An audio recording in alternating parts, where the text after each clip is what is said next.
Hey Josh, what are you learning today? Oh man, I'm nerding out about this research study that was done. What year was this? 2010, and it's on the quality of our relationships.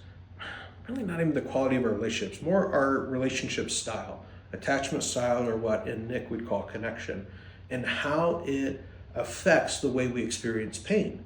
And this is super fascinating and important because remember that when we experience pain, our brain processes both emotional pain and physical pain through the same parts of our brain in the same way.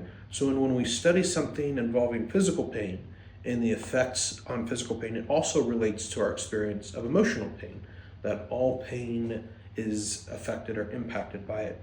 And in this study, they're specifically looking at our connection styles and how it influences our perception of pain as well as our physiological experience of pain.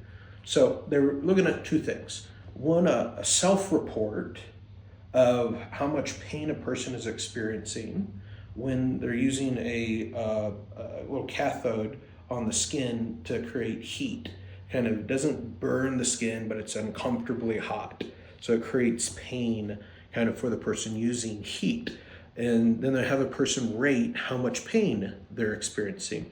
But then they're also hooking up sensors to the body to test the autonomic response of the body to pain. And so how the body is physiologically responding. So you have both a subjective measure of how much pain a person thinks they're feeling, but also a measure of how much their body is experiencing.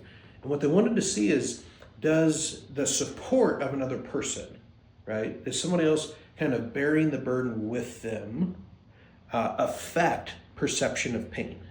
And so they had three different scenarios. They looked at somebody helping them with a high level of empathy, really being there with them, really expressing, being with them and holding the pain with them, the experience with them. A low empathy person who's kind of there but indifferent to their experience, and then just being alone, completely alone as you experience the pain. And they were looking at connection styles, so like a secure attachment, avoidant connection, or anxious connection, these different attachment styles, and if that had any influence on what was going on. And it's amazing what they found.